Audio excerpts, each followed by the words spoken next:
Oh, what up, what up, what up, what up, what up? It's your boy Pop. It's your boy Cass. It's your boy Ish. It's your boy Joints. And today we have my man Epic here. Yo, what's good, what's good? Your boy EtherEpic, let's get it. Right. And we also got my girl TeeshaOnTheTube. TeeshaOnTheTube. What's up? Yeah, You know, I'm gonna bring in the podcast today with a little bit of music from my boy Epic. You know what I'm saying? He had an album drop, so you know we're gonna come in with that right now. Playing the throwback ski. Hey. Motivation. It's the High on Life record off of Step to Step.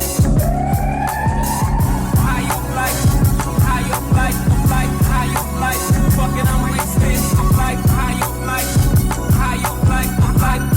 life. Fucking I'm wasted. High up life. Fucking I'm wasted. I'm like high up life. Hold up. Fucking I'm wasted. Pray to God for these better days. Sinning, trying to find a way. The devil working overtime. He ain't never taking breaks. Let me set the record straight. These records here to motivate. Too much hate in the room. Let the love ventilate. Tell me, can you feel it? Get familiar with the realest. Smoking building with my niggas. Sire vision of those millions. Alright, that was from your boy Epic, High Off Life. Yes, sir. Today, you know, we're gonna talk about a little bit of mental health today. We got Epic and TeeshaOnTheTube. You know, they usually always talking about mental health in the community, and I felt like it was important today for us to discuss that. Right. And, you know, we usually have a lot of these stresses in life and areas in our life where we don't even realize that the things that we're doing and the way that we interact with certain people is adding to our mental instability or creating mental health issues for us. So we got our two lovely guests here today, and they really going to tell you a little bit about themselves, and we're going to jump right into this, all right? So, Epic, you want to take it away? Yes, sir. It's your boy EtherEpic. You already know. Extraordinary pioneer, inspiring culture. That's what Epic stands for. I'm a rap artist, visionary, mental health. We got mental health coordinator and co-founder of Stay Driven, Life Coach Stay Driven LLC. All right. And Tisha, let them know a little bit about you, too. What's up, everybody? I'm Tisha. I have YouTube, TeeshaOnTheTube. I do Mental Health Mondays every week. Fire. Every week, checking in. I talk about myself. I talk about everybody else, what they going through, because mental health is very much swept under the rug and frowned upon in the Black community, and we need to put a stop to that. All right, so give us a little mindset or a little mind frame so our viewers can follow along with us. Like, when we talking about mental health, what are we really saying? Ladies first. It's okay not to be okay. It's okay not to be okay. It's okay not to be okay. Yeah, I feel like we've been experiencing trauma like all our life and just been dealing with it. Yeah, you pretty much are told to get over it, pray it away, go to church. That's not always the answer. The answer sometimes is to just, you know, look within, let it go, express yourself in any way possible. Me personally, I do journaling, I do art, you know, I play video games. It's okay. You could take a mental health day or whatever. Like, those things are okay, but it's like very frowned upon in the Black community. I'm gonna say you speaking volumes to me because I'm really good at compartmentalizing my life. I feel like I'm an expert at compartmentalizing. So as I'm listening to you guys, I'm actually trying to draw stuff away to see where I need to check in with myself. Right. Yeah, same here. So for you, Epic? For me, just like what you said, tell me your name again. Tisha. I'm bad with names. I cannot forget Tisha. I'm locking you in. I got you. Tisha Campbell gonna be in my head. For real though, it's okay not to be okay, and we just want to let people know with the We All We Got Foundation, like, we don't want to see no one suffering in silence. And I think the most important thing that we've utilized was safe spaces to let people know you don't have to personally know me. We could come from different realms, but when we come in this room, it's love, it's family, it's just everybody championing one another and showing each other like we all have something that we going through, but we gonna turn up for you and we gonna cheer you on and let you know that your voice needs to be utilized and you need to be heard. And I feel like, you know, words that's unsaid can lead to very, very dark situations for a lot of people. So giving people a voice and giving people the opportunity to be highlighted in a safe space, I think, is the most important thing when it comes to just like these mental health workshops. And like you said, the Mental Health Mondays, giving people something to look forward to that's different than the norm, you know? So like how do you even go about like getting help, so to say? Because you know, like from like where we from, growing up in the hood and shit, like we experience this so much that it's like normal for us. So like we don't know that maybe something is bothering us mentally, so to be like, yo, maybe I do need a little help, so to say. I'm a person that's an empath, so I can feel people's energy.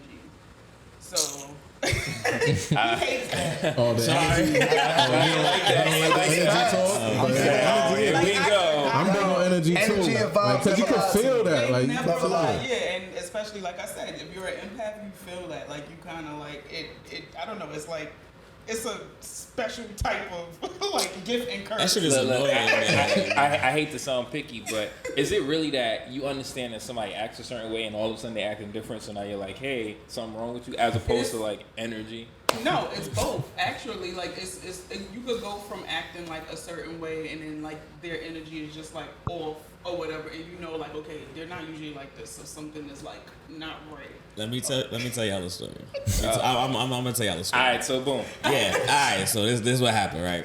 So I had to get something from Teesh one day. So I pull up and I'm just like, yeah, I'm here. I'm acting fine. No, I'm you know, everybody else, Keyword nobody acting, would know, right? acting fine. But nobody knows. You know, I'm going through my day, going about my business, doing what I'm doing. I came to get it, and she just looked at me and she's like, "What's wrong with you?" I'm like, "I'm good. Nothing wrong." All right, can I get the thing? I'm trying to go, and she's like, "Nah, something's wrong." I'm like, "I'm fine, though, right?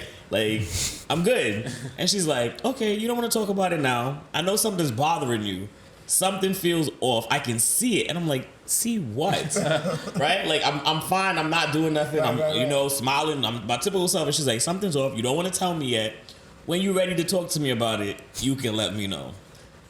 After we have a conversation, she was just like, "Your aura was just all off. Like, just wasn't what it was supposed to be." And I make fun of her for it, but I don't know. Maybe she can. So you got like a personal Miss Cleo, but a real one. I don't know what it was, but she was just like, I just knew something was wrong with you that day, and I knew you ain't feel like talking about it, so I wasn't gonna push it. But I could just tell from your energy, like you just wasn't I yourself. feel like that's the mark of a good friend. Someone who is paying attention to your energy.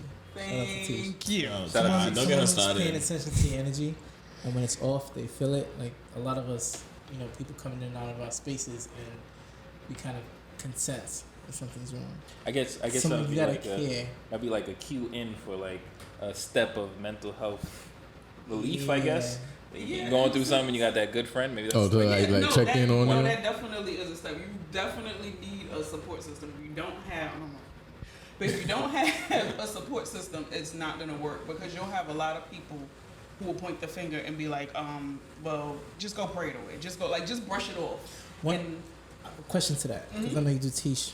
You know, Mondays you do mental health, right? So let's say someone like me. Let's say I come in and I have questions, or I want to express something. Tell me how do you guys walk us through that? Because like, let's say loneliness, right? You said something about having a support system. Usually depression convinces you that you don't have that support system. That was a great way to put it. Yeah. Right, you don't Right. have the people around you, or they're there, but your brain kind of tricks you into thinking that people are against you. You know what I'm saying? So Makes you feel like a burden. like a burden, not Yeah. even just a burden, but like, you know, like it turns everyone into your enemy. You know what I mean? Right. I've been there. I went through postpartum depression, which turned into depression, and anxiety.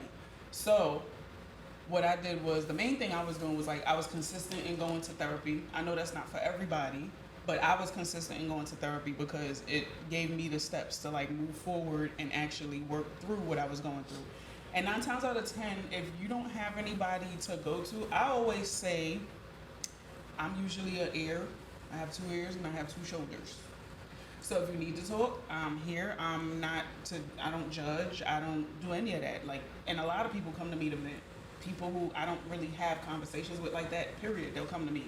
Yo, I catch me exposing all my feelings on TikTok. We'll pour it all out. That's fine. That's So- what I'm here for. Question, like, how do you catch yourself to be like, oh snap? Like, I'm what's the actually hints? like, what's the hints for somebody that's going through that, you know, mental instability or that mental health phase? How did you kind of, what did it look like for you to be like, oh snap, I'm depressed right now? How did you catch yourself For in me? those moments? For myself personally? Yeah. Well, me, I knew like something was going on, but I couldn't put a finger on what it was. Like I just knew that I was like, nah, I wasn't enjoying stuff that I used to enjoy, and like the stuff that I do now, I was not enjoying it. Like playing games, hanging out. I was in a shell. I was a shell of myself. So I actually, because I Google everything.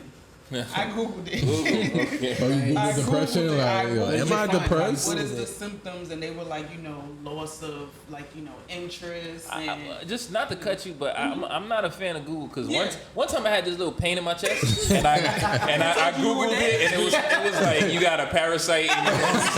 Now I'm just like losing my mind. listen, We're gonna let you know that you died 3 years ago. WebMD and Google will have you out here believing you got stuff that you don't have. Okay. I just know how to separate because I don't just Google one thing and go to one thing. I go to a number of things. I'm like, I never did that. Yeah, gotta hit the you know what? The checklist. symptoms of so many different things can be similar, right? Yeah. So epic. How would you categorize epic depression? You know what I'm saying? Because I have epic depression. Bro. So how would you categorize that? Like how would So it's funny to I'm gonna flip that and I'm gonna go to anxiety, right? Because I never really dealt with anxiety until 2019 August. I really understood what that shit feels like, right? You curse. Yeah.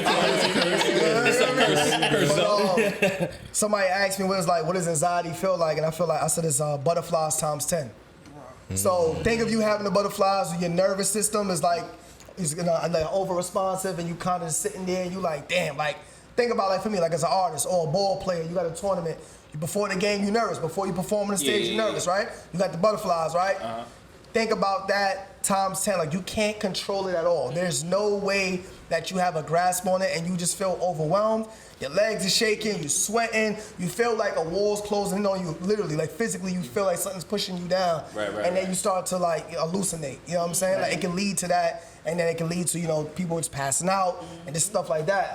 So for me, depression, I think, just started from like what we know systematically from years, you know what I mean? And I think for me, we from the same hood, and just seeing what we've seen, I've seen people shot in front of me. Yeah, exactly. I've had a gun put to me 3 times. I've seen people, that I've lost. We lost over 10 childhood friends that we can count on past 10 fingers that we lost through murder, through suicide, or whatever else. So prison, whatever. You automatically just feel depressed walking outside some days. And for me, I always try to find a reason to remain full of life. And the way I did that was just finding joy in the little things. And like we lived in Vair projects, but if I walk down 8 blocks away from my crib, my man's had a house he lived in. Yeah. And it was me and 4 siblings in a 1-bedroom. And then my man's got a house and all. I'm like, damn, I wish I could live here. Right. But like J. Cole said, love yours. You might, his son, but you like, y'all love it. Y'all love unconditionally. You know what I'm saying? Y'all might be poor. And you see that. And when I'm walking back to my block, I got to walk from houses back to the projects. Right. I kind of feel like, damn, even though we struggling, like we found it's a support system that gets you through that love, the unconditional love, and then just finding ways to cheer each other on and be in each other's corners. And I think so depression starts from years ago. Yeah. It's something that your moms went through because her parents put that on her. It's all generational shit. So it's just passed down over and over and over. And I have to be the one to break that cycle. Yes. The way I'm moving with things, I have to navigate to break that cycle. So just because I'm taking all this personal for me, just because I want to kind of find areas in my life that I can improve, and some of the examples that you said kind of spoke home to me because I was there. Right. So I feel like those events in my life is what manifested this ability for me to like compartmentalize stuff. Like, oh, such and such got shot. Yo, all right, cool. This happens every day. You see what I'm saying? Right. And then, if it's somebody that's close to me, then it's like another level of escalation. But that doesn't change the fact that I found this way to, different areas or different things that just sporadically happen. I'm just like, let's put that in a little box and then deal with it later. So for somebody like me that does that, what would you guys suggest as to Feel like your feelings. feel my feelings? But society makes it like we you're a allowed guy. to? Can I Yes, do Not that? really allowed to. I could do that. But that's the thing. People want you to believe that you're not allowed to have feelings and you're not allowed to. Right. We did a Black men and mental health thing before, and like the topic that came up is that when y'all are young, y'all are taught to, suck it up and deal with it. Right. And it's like, at the same time, like I feel like that's for like the entire Black community. Right. Not as much for the women, but for the men, yes. But it's like now it's time to like, you know, take the lid off of that jar and like let that shit go, because all it's gonna do is gonna eat you up inside. Right. Like you'll get literally internally sick from it. So now it's time to like not compartmentalize it, but feel it, go through the motions. Yes, it sucks. Feel it, blood. But I told her what I'm gonna do is just every time I feel something, I just bury it deep, and then one day somebody's gonna step on my sneakers, and I'll just murder him. Like that's it. That's it. Like He in a different bag. We gotta start a movement, protect black man feelings. Well, that's what I was gonna say. Teach. So, Encourage us to speak on our Yeah, feelings. express I'm it. sure, like a lot of people who go to therapy, if you really categorize the black experience, I'm sure a lot of like what we go through just as black people It's traumatizing. qualifies for like emergency therapy. right. I think every black person in America kind of deserves some degree of We therapy. do. We Not do. just because of like what you go through presently, but what you've been taught. Just what Right. you've been taught that wasn't accurate, that goes against your inner being. You know what I Right. mean? But I think the most important thing would come into so for me, like say you're open to seeing the therapist, I wasn't open to it, not because I was being ignorant towards it, it's because I think it's the way the we reason grow why. up. That's why I always say check on your strong friends, right? Because I'm one of those people know me to get. I've been through hell and back over 100 times. You know what I'm saying? And sometimes people get used to seeing you persevere, and it comes to a point where they're like, all right, that'd be good. You know what I mean? You might see me on my story on the gram smiling. I don't mean I'm actually happy. It's people that's smiling, but they down inside. You know what I'm saying? Walking down the block, they're zombies. They're dead inside. You know what I'm saying? I know people personally like that. So for me, I went to see a therapist. I gave it a try. I said, listen, if I'm going to be a face of a mental health foundation, I have to be open to it, right? And the thing is, I knew one key word. I had different ways of coping. A lot of us don't even know what that word is in the black Probably what I do. So your therapist is gonna help you find ways to cope. I'm pretty sure you develop ways to cope, and that's why some people say, all right, even if you don't go see a therapist, like I went to see a therapist, right? For example, that was in 2019 August. Let's say I spoke to all y'all. You were my brother. You were my brother. You were my cousin. You were my sister, and you were my best friend. I feel like none of you guys get what I'm going through. I'm at my last straw. I'm super depressed. I feel like I'm ready to off myself, jump off a bridge, whatever it could be, right? I say, you know what? I'm gonna take my last straw of energy and go see a third source, a neutral source, somebody who don't know me, and maybe get a neutral perspective, right? I went to see a therapist 2019. I got there like 1 o'clock. I sat there till 6 o'clock, and to be told that he left. Mind you, I had an appointment. He seen me. Hey, what's up? I'm waiting there, then he left, and I found out he gone. So imagine, crazy. but I'm strong, I'm built different, you know what I mean? Right. But imagine with somebody that was weaker than me at that point. Oh, yeah, they would be like, yeah, that's it. And Like- they could be like, you know what, fuck this shit. Yeah, Like, facts. if you see key moments in certain things, like you seen the movie Joker? Yeah. The Joker movie? Yeah. Remember when the lady told her he couldn't get a prescription no more for his yeah, medicine? yeah. And he's like, but I need this, like this is what's helping me. And she said, well, I don't know what to tell you, right? And that is the same feeling that resentment you start to feel against the world now that you've been shunned and pushed aside. And I think it's the main thing when it comes to black men. I feel like a lot of us feel like we wasn't given a chance, just a chance, just being heard or given an opportunity. So when you see people, being rebellious against you, against your own, or towards the world, they're lashing out. You feel me? So that, go ahead. I wanted to make a quick point on depression. This is something that I really went through, like, and between me and y'all, I've dealt with depression. You in the whole world. Between me and the whole world. I've dealt with suicidal thoughts. I've dealt with depression, and it was a horrible time for me. Right. I'll tell you what got me out of it, but I'll say that for another podcast.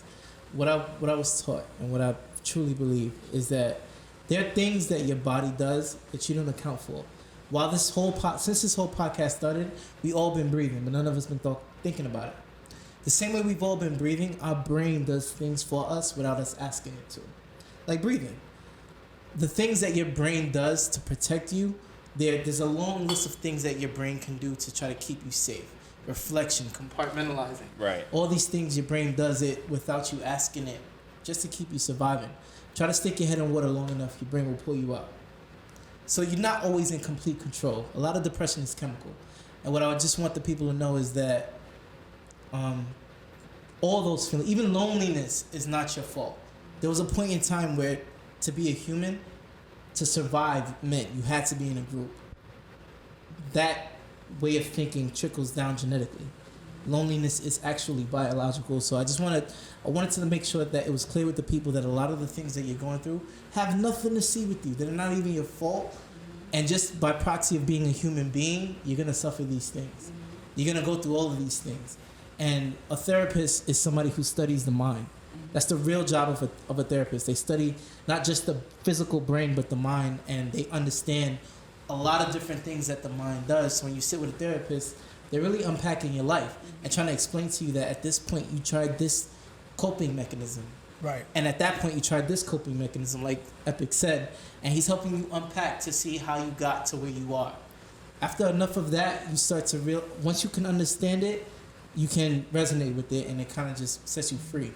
You know what I mean? I've sat with therapists in the past, and it kind of set me free, just helping them. They helped me understand how my mind was doing things, and I was like, yeah, that 13-year-old boy was doing that. That 15-year-old boy was doing this. You know what I'm saying? And it kind of helped me. So for all of you who are discouraged, I think therapy makes you crazy, and it makes you kind of like, actually, you never really studied your own brain. Somebody has. So even if you don't want to speak to them because you feel like they don't care, sometimes it's not about them caring. Sometimes it's really about them understanding, and that's why it's a neutral perspective. Right. They just even feel. Yeah. Right.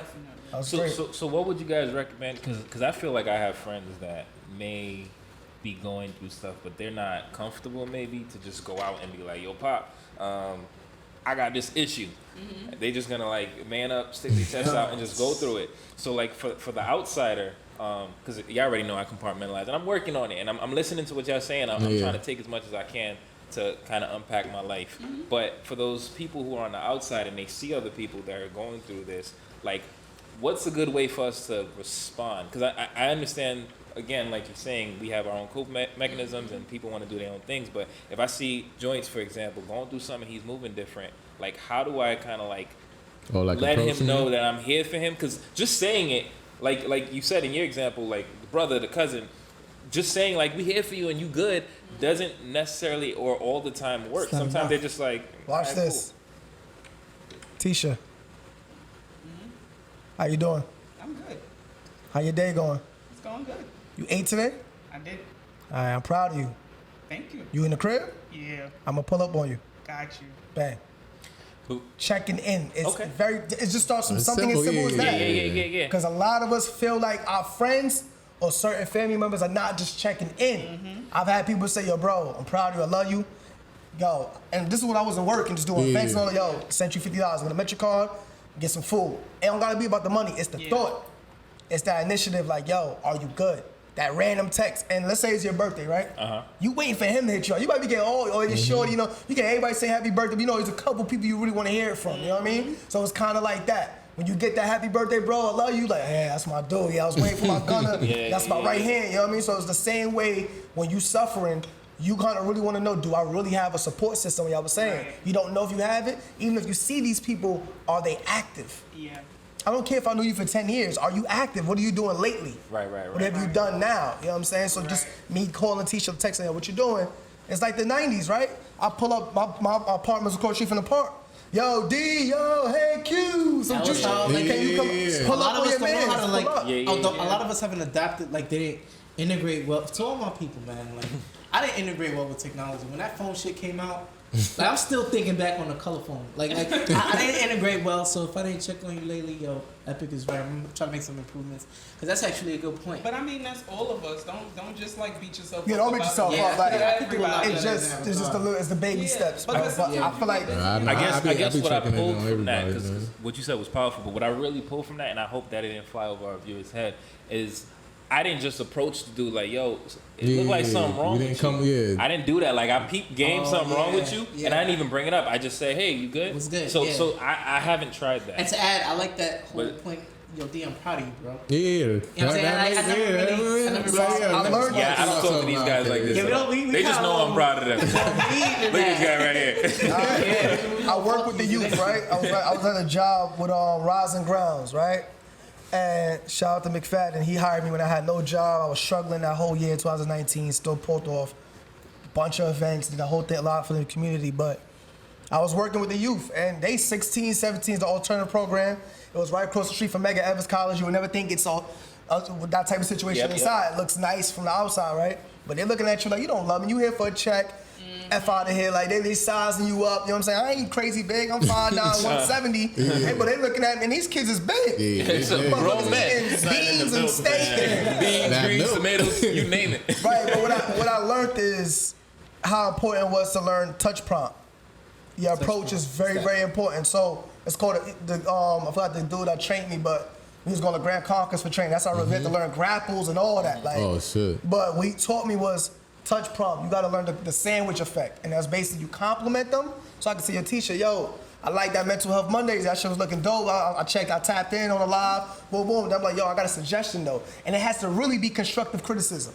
A lot of black people think they're doing constructive criticism, but if you listen, it's a negative notion. It's no, I don't hear nothing. Ego.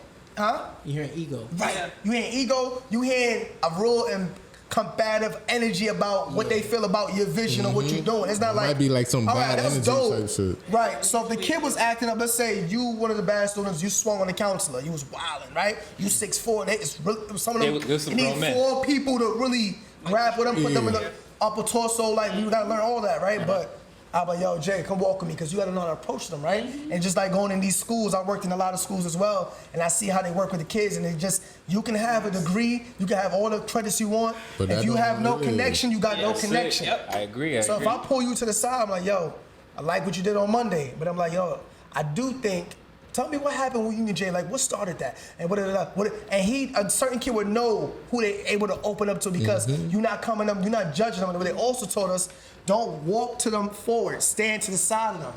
Because now they feel comfortable. They don't feel like you coming at them. They feel like you want to sit with them and be present. So body language and touch prompts. So you Gems. compliment them first, then I could dive in like, yo, I think what you could do for the Mental Health Mondays, blah, blah, blah. But at the end, compliment again. That's the sandwich. I love what you're doing, though. We need that. So that was just my constructive criticism. I want you to take whatever you can take from it with a grain of salt, and hopefully that can help you utilize more, blah, blah, blah. I like that So- point. And to add to that, don't assume that somebody's taking care of someone else.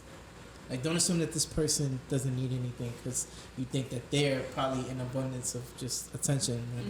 Right. You know what I mean? Like, I know a lot of people that look like they're doing very good on social media. And I know these people personally. Yeah, this. And I'm Talk like, about while it. they're out there, you know, doing the best that they can, Right. I'm their confidant. They tell me how At the fucked same up they time, feel, people how are not lonely they always who feel. they post to be. That's what I Right. heard. Yo, that's a new thing. I'm gonna get a shirt. So you know who you're supposed to be. Yeah. That's a bar. Don't steal Hey, we got trademark shit.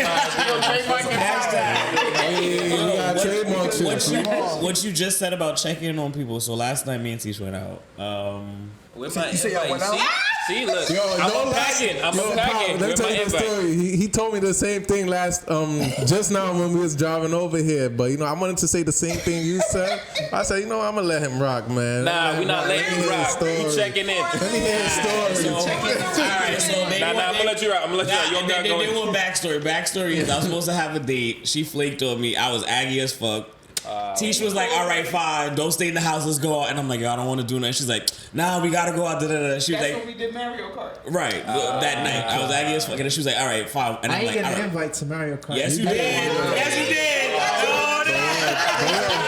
That ain't the discussion. That ain't the discussion, He chatting for the gram. Don't listen to this man. Don't listen to this man.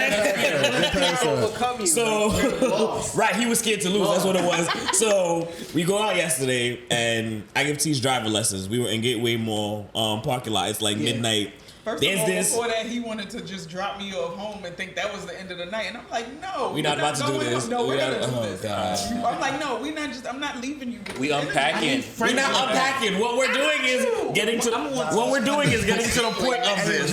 So what had happened was there was this lady with like 4 kids and a baby strapped to her chest. It's 12:30 in Gateway Mall. Nobody's around. Everything's closed. Everything's closed. She's standing there with a bunch of grocery carts, her and with these kids. Don't tell me you pull up like you need a ride.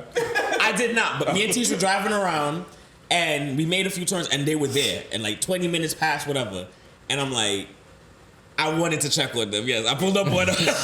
I pulled up on them, and I was like, "All right, pull up this way, so we don't look really To the side. Right. There you go. But like, we don't want to seem like aggressive enough." And I rolled down the window and I said, "Are y'all okay?" And the lady's like, she was out there for 2 hours. Nothing was able to get to her. And she was like, "But somebody just went over to speak to security." But she was like, "Thank you." She was like, "You're the first person to say something to me since I've been standing here." In the parking lot, people were playing with like these little remote control cars. Security was there. Somebody else. Nobody stopped to ask That's this lady. crazy. You know how easy it is to assume that someone's gonna. Right. I'm in my car already. I could pull off. Right. It's so easy to do. And that is exactly what it was. Somebody's Every gonna time I saw a car pass by, I assumed it was for her until I would see them drive by. So when I finally pulled up, she was like, we just went to talk to security. Security's gonna come over now. But she was like, "You're the first person to say anything to us since we've been standing here. That's dope. Thank you." And like just that, thank you, like, Makes you feel good. yeah, like, because she was like, "You're the first person to do this," and you could hear it in her voice. She was like, "Yo, just that thank you showed me she was appreciative." She was like, "Yo, thank you." She's like, "But here's security right here, but thank you for that." Right. And I was able to drive off feeling okay because I knew if I didn't say nothing to her, that shit, I would spend the rest of the night thinking like, "Yo, I wonder what happened to that lady." But like security finally pulled up, and then we seen a Uber pull up for them too. And then before we finally left, it was a small ass Uber. I don't know how she fit all them groceries in there. I don't know. Miss, if you watching this, I just hope you made it home okay. But like, just something about checking in on people though. I don't want to sound toxic, but for your birthday, I'm gonna get you a cake. I think that's dope because the reality is she can't pop up every day. She needs a ride. Right. But I think it just if we all globally start thinking towards let's look for opportunities to help people, then it's a collaborative effort. You know what I'm saying? People who struggle to that extent, she couldn't really do much. Right. I mean, I ain't gonna lie. I was gonna be able to give her a ride. She had mad kids with her. Mad kids and mad groceries. But that's not But you could have called me. I could have gave her one seat. But that's the thing though. I was like, my thinking was, and I was telling teachers, I was like, I don't know, maybe her phone died. Maybe she was trying to get Uber. Maybe somebody's trying to get to her. But you know how bad moments, your phone is dead right now, and literally you standing here, you have no way to contact the person to be like, "Yo, I'm standing right here," and you just wish, like, "Yo, I wish one person would stop right now and give me like a second to charge my phone on their car." Yeah, no, I agree. Right, and I was like, "Oh, do you need to make a call, or do you need me to call the Uber?" I was ready. I'm not gonna lie. After I was like, "Yo, because we in Gateway," and I'm like, "Yo, what happened?" She said she was gonna like flush it or something, and that Uber ride almost was gonna catch me $80 or something. It would have hurt after, but still. At the moment, I was just like, "Yo, what can I do to help this lady?" Because I feel bad because we're driving around and she's standing there rocking this baby and these other kids just standing there. I want to I start a would've felt movement bad to too. change the vibe in Brooklyn, New York. I know it's like we a small pocket, but at the end of the day, I would love to start a movement to change the energy in New York. Like, because I'm pretty sure this was in Brooklyn. Yeah. She probably wasn't even thinking of getting help from somebody. Right. How You know what I mean? about, Think about how it this? is in Brooklyn, bro. It's like How we doing today? How we doing? What? today? People don't Tell me, even ask tell them. me what city you been to. Any random cities I've been to. Probably be like, San yeah, Francisco, Miami. Miami. could be Georgia. Georgia, definitely. Right. I remember I was in San Diego, right? Hey, good afternoon. How you doing? I was looking like, yo, what the f- Oh, right up here. Right up here in Connecticut. You They go do to that. New York? That's Like, right. Yeah, Yo, the South? Oh my gosh, you people in the South? Florida, mad South, Yo, you take I'm pride. not gonna lie to you. Y'all I kind friendly. of feel like they G-checking you. They're like, what you doing over there? Howdy, what you doing over there? Because they want to make sure you ain't doing no dumb Well, shit in but the the neighborhood. other side is they houses in any state other than you. We in a must be like a 9-story building at least. Uh-huh.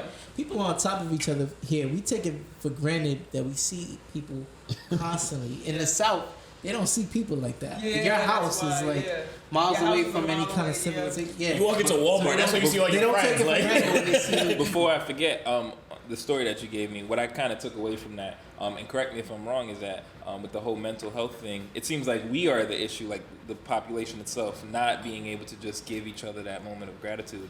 So I guess, like you said, if globally we kind of change our state of We mind, definitely are. then it'll make mental health less of Also- an issue for everybody. What do you think is right? like a quick solution to that though?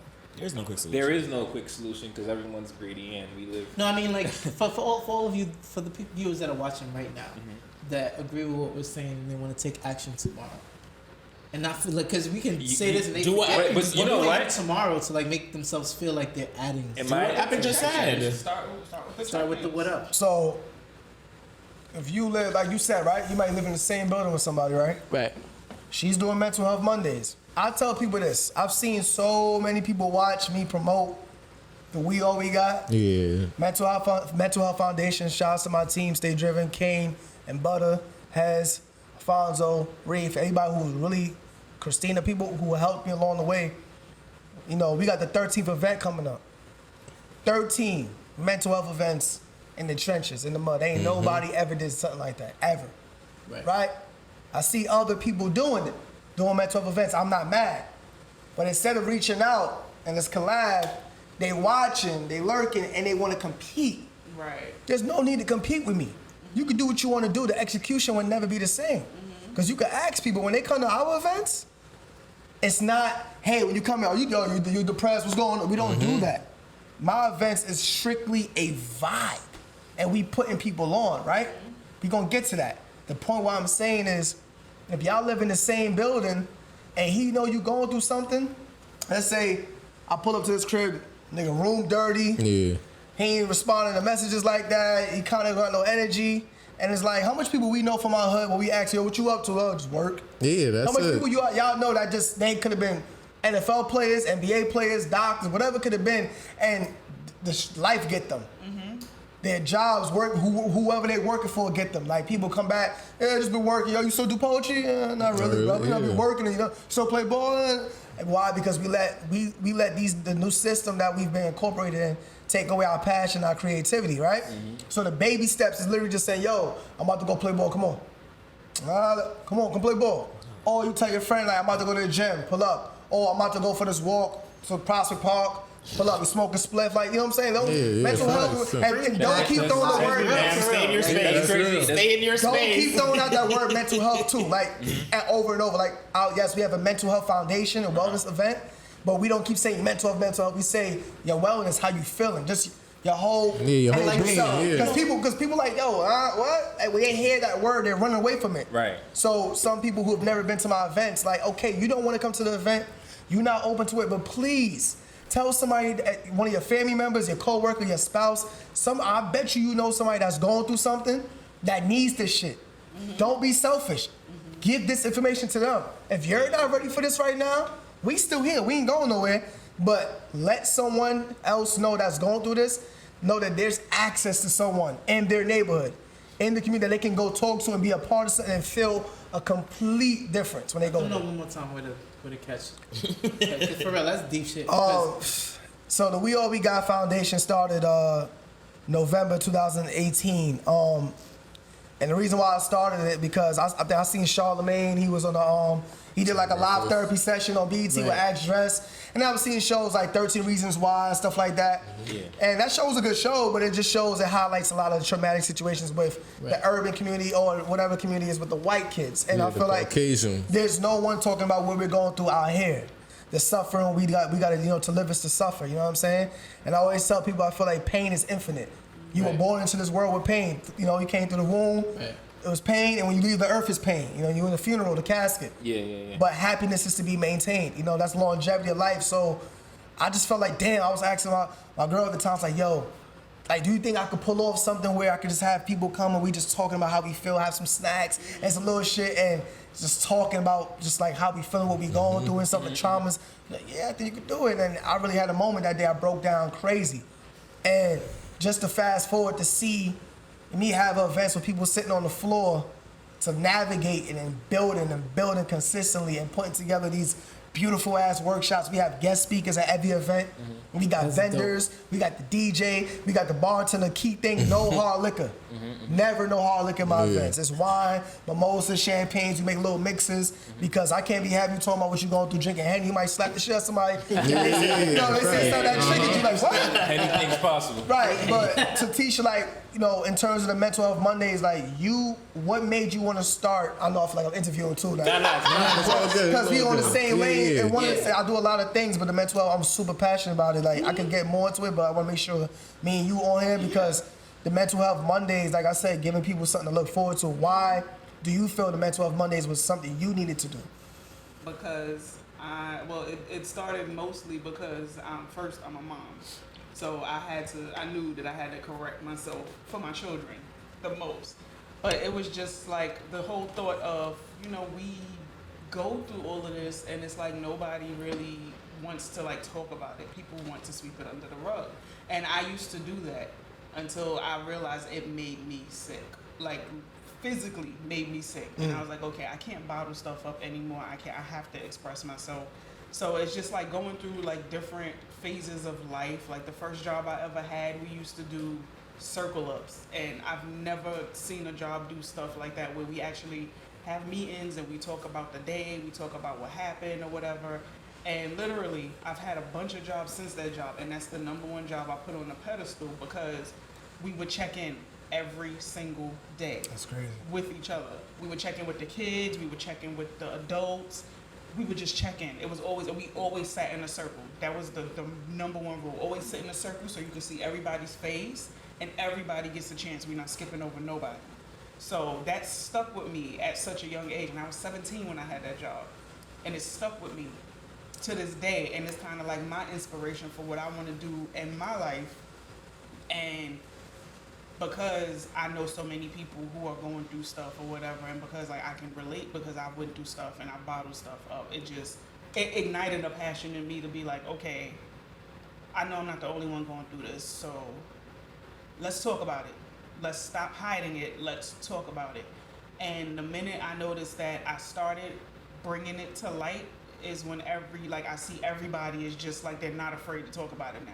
Right. And that's the most powerful feeling when and people I'm cheered on about it. And that's my thing. Like if I could just touch one person, I don't have to touch millions of people. If I could touch one person, I feel like I've done my job. Right. Like my purpose was served. So for me, it's really like deep rooted, and it's like I'm passionate about it as well because growing up, I didn't have that. You know, it was get over it, leave it alone, forget about it. You're okay. Whatever, go to sleep, go, it was ignore it. But because I have children now, I talk to them.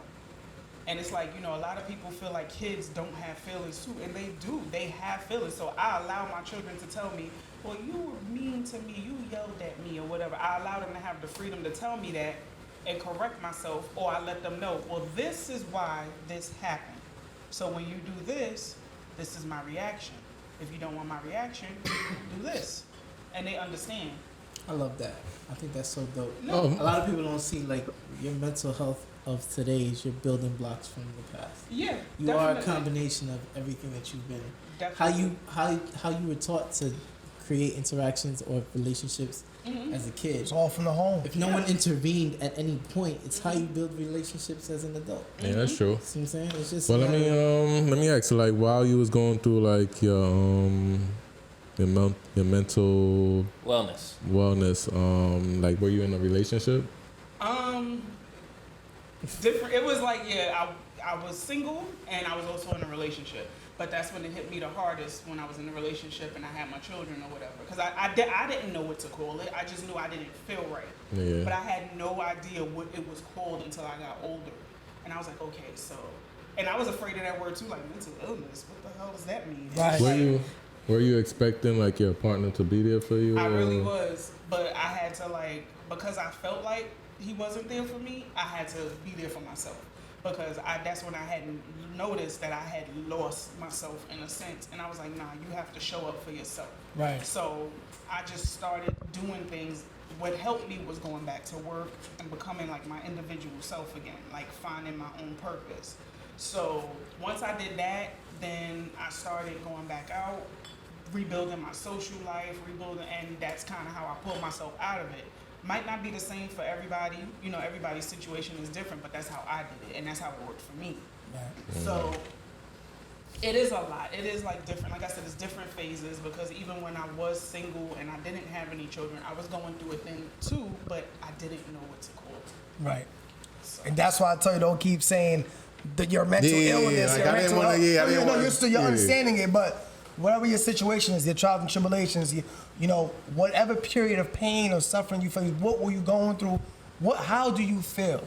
Like, what were you going through at the time? Like, so that's why people be running away from it because like mental. They hear that it's automatically it's a trigger. Like, you crazy? I ain't crazy. What you talking about? Like, what? So it's a key to be aware how we say the words. I always ask how are you doing first, Right. and then I go into topics or whatever. So I'm listening to y'all and I'm like, I'm unpacking. I'm in my head. I don't know if y'all see me in the camera. I'm looking down like I'm stoic. I'm thinking. But like, you know, I'm thinking about some turning points in my life. I used to play ball a lot. We used to play ball in the You band. play ball. And I dunked on you too. never. With those Maybe the layup. Maybe the layup. That's why he Yeah, stopped yeah, playing. with the scoop. Maybe I remember him coming to that story. Nah, Yeah, that's He why came and stopped told me playing. that story. Maybe the layup. Not the dunk though. Not the dunk. He said he was devastated. Slipping. Nah. Yo, don't put it out. I'm about to tell y'all some stories on the days. But I don't know if you remember Perry and Tayshawn and Inbound technique. Yeah, Alright, inbound so- It's a technique. piece of Tayshawn. Yeah, Right. so R.I.P. Tayshawn, him, Perry, my uncle Harold, he used to hang out with. Harold. Yeah, Oh, that's your uncle? That's my uncle. What up? Yeah. He was dunking on everybody. So throwing shit off the That's backboard, crazy. That's your 360 uncle? dumping. Yeah. Wow. So those were like my inspirations growing up to like play ball. And then, you know, I just woke up one day and they was all gone. So I'm saying all this to say, like, I realized over the time, just listening to you, that I started developing like this joke habit. Like, everything's a joke. You know, I went out with y'all one time. We had a situation, blacked on somebody, and I made it a joke right after. I was like, "You good?" And I'm like, "Yeah, it's funny." You know. But now that I'm thinking about it, I'm realizing, what do you guys suggest like people do moving forward? All right, boom. I got this issue. Maybe not. All right, I don't want to put myself out there and say I got an issue, but maybe not. And I have my own kind of coping mechanisms, and they might not be healthy to other people. You know what I mean? Like making a joke about something. He's like, "Yo, my clothes got dirty," and I start laughing at him. That's probably just my coping mechanism showing, but it might not make him feel good. So like, how do you guys suggest we maneuver with other people? That's actually a great question because I'm an alpha. So that Mamba mentality, that Mamba mentality, if we go on camera, record it. Thank you, Thanks. Yo, if he messed that up, then you wouldn't have believed the dunking story. Right? Cool. All right, but he did catch us, so now I was like, You don't gotta believe that either. Nah, I just feel like, because I'm an alpha, you know, and I can only have certain mentalities alongside of me. And I don't mind lifting up people that feel weak or feel, you know, a way about themselves, about life, and I can put those people on my back. But what I feel like, because I feel like I'm the go-to, so who do I go to? Right. I need I feel people that that understand who I am, understand my mentality, and that can compliment me. So it's like, if I'm Jordan in the locker room, I got to know that I can't talk to Coach and Grant and them like the way I could talk to Pippen, because Pippen get me. Right. Kobe could probably talk to Shannon Brown or whatever. Shannon Brown, he can't view Vucic and Mark Gasol the first year, Paul Gasol. He couldn't talk to him like that. You know what I'm saying? You got to know how to approach people, and you got to know people's tendencies, and you also got to know people's triggers. It's very, very important. And I feel you on that joking mechanism. I feel like coming from what we've come from, There's a lot of joking. all the pain, and shout out to Kevin Hart, laughing my pain. I feel like it's almost sounds like some people feel like they can't take you serious because you're always making a joke about something. Because but that's you the see way some I dog find a shit. way out of the horror I feel in my heart, deep down in my core, that makes me feel like shit. But me laughing and smiling and finding joy in it, That helps it helps bring my peace. But for him, he probably like, yo, bro, like, yo, I don't You be play shit like that. Like, violating, I couldn't do laundry for a month, bro. Like, what's up? You might have done that shit in front of 3 other people. He like, yo, bro, like, Yeah, that's true. I can't even scrap together $2, bro, right now. But then I think I have that same issue with the alpha mentality, because I'm like, what you acting like a little bitch for? Like, come on, it's just Well, a joke. You see what I'm saying? So That's like, how do you kind of like tough love syndrome? Right. Yeah, with that, I would say like if it's a thing where you see like it's a joke at first to you, but you see like they're like, well, nah, like I'm not really like it's a vibe. So it's like if he's like, well, nah, it's not funny to me or whatever, and you're like, okay, well, you know, my bad, what's up, or whatever. Then that's when it becomes a teachable moment, so that you don't feel like, oh, well, shit, like, now I can't joke with them. No, keep the laughing and keep the joking. It's like a time and place for everything. But again, like just like don't, if you dismiss it just as, you know, why you acting like a little bitch or whatever, that's when it'll make it escalate. If you catch yourself and you're like, okay, well, you know, my bad, what's going on, blah, blah, blah, then that's when it'll like, you know, ricochet into something positive, and you'll be like, well, wow, I didn't even know you were going through that, you know, my bad, you know, my bad for early, like you pretty much checked yourself. I hear what you're saying. So, because that's what I find myself. Because I feel like there's people out there that might resonate with that, and that's why I wanted to make sure to ask that. Because I had a situation like that when I was younger, where, you know, shit wasn't all sweet for me. You understand? And other niggas will just be like, yo, you acting like a little bitch because we can't make these jokes. And I will black, like, yo, all right, so say that again. And now it changes that dynamic, and niggas don't want to fuck with me because it's like, nah, we making these, and it's like, nah, I feel the type of way about something, and y'all don't want to respect that. You understand? So I appreciate that. So for the people who used to act like how I used to, I don't do that no more. I chill. I make a decent amount of money. I try to like get my business together. That solves a lot of the problems, these are my coping mechanisms. You understand? So when I feel like I'm going through it, I look at my account and I'm like, you know what? It's not that bad. You know what I'm saying? And other people may do that as well. And then if jokes or whatever. Yeah. But I just wanted to make sure to access so that if people out there might be in similar scenarios, they understand, like, you know, be considerate. You understand? So That's all it is. Just be considerate. Watch how you approach people. Because I have a strong energy, so I know, and I'm very blunt and direct, so I know the way I talk can affect somebody. And I'm a genuine ass person. I'm a sweetheart too. Yeah. Like, I'm gonna definitely take cause, that touch shit. You can be this nicest person, but I got edges to me. I'm very, you know what I mean? And I can say something to you, and it just comes from something might come from the mentality. I want to see you do so good, and sometimes it just comes from like, yo, damn, nah, I can't watch you suffer. Right. But only certain people can handle that. If you watch He Got Game, that's literally shunning your son. Yeah. He separated how his son felt to get him somewhere where he couldn't get. Exactly. So a lot of people, they haven't reached their finish line, and they honestly want to hold you back or live through you. Right. Because of that. That's another So problem. you see, He Got Game. He was pushing him. And like she said, you got a child. Like, come home and ask the kid how they feel. How was school today? Y'all talking about I did a double. That was in his I did agenda. this. And that kid is shunned now. And now he going outside to the real world with, he got no mentor, no guidance, no answers, and now he gonna go look for those. It's crazy you say that. I teach. I teach animation and all that stuff. And I got a parent. I got one of her kids.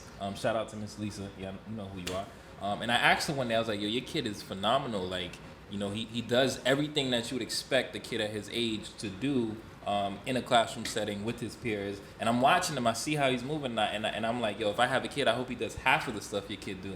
And I asked, like, what do you do to get your kid? Like, do you beat him? Because I'm from the Caribbean. Like, we just wash you with licks, you understand? Right. But she's just like, nah, I just ask him how he's doing. I talk to him every day. I spend that time to just communicate.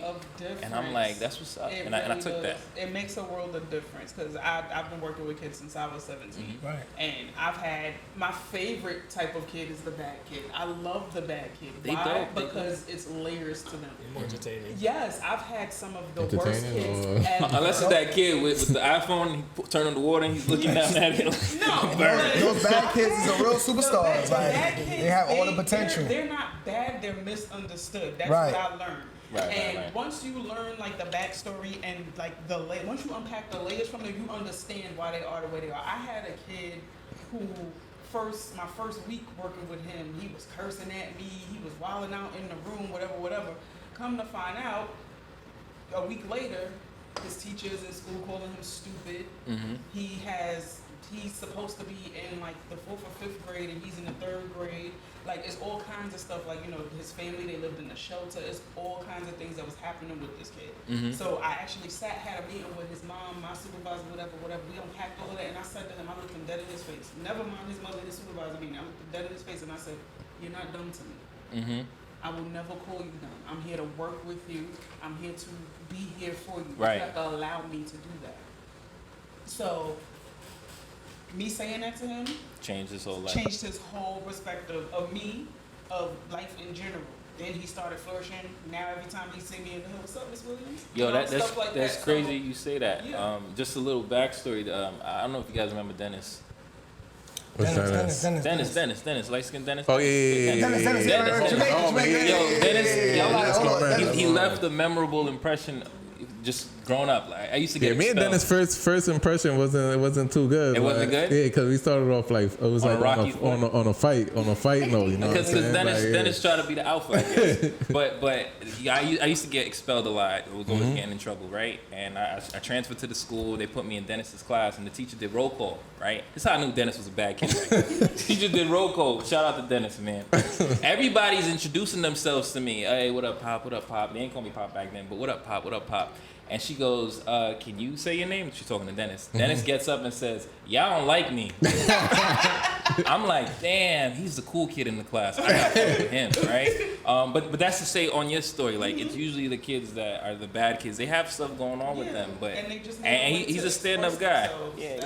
Maybe the most loyal. You have a kid. I think most of us here have worked with kids. I'm thinking that's right. You work with kids. You have bad trouble, whatever you want to call them. You get that kid on your side, though, on your team. You show that kid that you were there for them. That kid will never be a problem for you, really. This kid is always gonna be good for you. And then when you ask other people, are always like, "No, you can't be here. This kid is a problem." I'm like, "Yo, I have them every day, and I don't see what you see. Right. Like I don't see what you see." But then they be like, they be the most loyal. Though these kids will have your back through anything. Yeah, definitely. Bad kids. The thing that's consistent about bad kids across the board, from what I can tell, is that they have this perspective that the world should be good.